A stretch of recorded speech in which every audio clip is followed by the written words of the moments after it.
கிறிஸ்துவுக்குள் பிரியமானவர்களுக்கு ஆண்டவராக இயேசு கிறிஸ்துவுடைய இனிய நாமத்தினாலே வாழ்த்துக்கள். இந்த நாளின் தியானத்திற்காக நாம் எடுத்துக்கொண்ட வேத பகுதி 1 நாளாகமம் 22ஆம் அதிகாரம் 16வது வசனத்தின் பிற்பகுதி.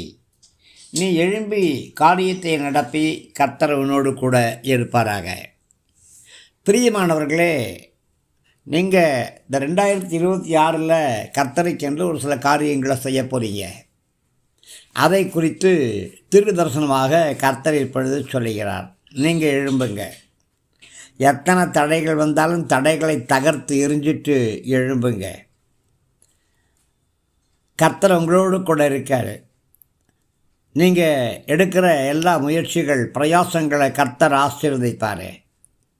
உங்களுக்கு முன்னாடி ஒரு தேவதூதன் கையில் வெள்ளை கொடியோடு கூட கடந்து போகிறத பார்க்கிறேன். அந்த வெள்ளை கொடியிலே வெற்றி என்று எழுதப்பட்டிருக்கு. 2026ஆம் ஆண்டு உங்களுக்கு வெற்றியின் ஆண்டாக இருக்கும். ஒரு குறையும் உங்களுக்கு இருக்காது. நீங்கள் எழும்புவீங்க. கர்த்தருக்கென்று காரியத்தை நடப்பீங்க. உங்கள் குடும்பம் எழும்பும். உங்கள் மனைவி எழும்புவாங்க. உங்களுடைய பிள்ளைகள் எழும்புவாங்க. உங்களுடைய ஊழியங்கள் எழும்பும். உங்களுடைய திருச்சபை எழும்பும். பிரியமானவர்களே, அங்கலாய்ப்புகள் எல்லாமே 26 மாறிவிடும். ஏன்னா உங்களுக்கு தேவையான தங்கம் உங்களுக்கு கொடுக்கப்படும். உங்களுக்கு தேவையான வெள்ளி உங்களுக்கு கொடுக்கப்படும்.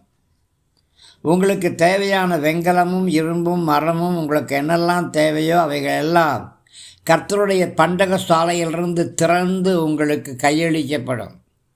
அதனால் எதை குறித்தும் நீங்கள் தயங்க வேண்டாம், சந்தேகப்பட வேண்டாம். நீங்கள் எழும்ப வேண்டிய ஒரு காலகட்டம்.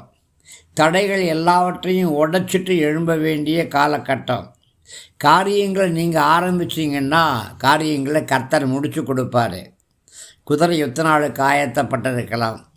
ஜெயமோ கர்த்தரால் தானே வரும். சீட்டு மடியில் போடப்பட்டிருக்கலாம். காரிய சித்தியோ கர்த்தரானதில் வரும். உங்களுடைய சகல காரியங்களையும் கர்த்தர் வாய்க்க பண்ணுவார். தடைப்பட்ட எல்லா காரியங்களும் நடக்கும். 2026 உங்களுக்கு ஜெயத்தின் ஆண்டாக, வெற்றியின் ஆண்டாக, வெற்றி மீது வெற்றி வந்து உங்களை சேரக்கூடிய ஒரு ஆண்டாக இருக்கும். தைரியமாக இருங்க. எழும்புங்க.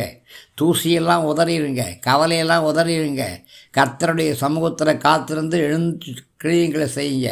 கர்த்தர் ஜெயத்தை தருவார். ஆமென்.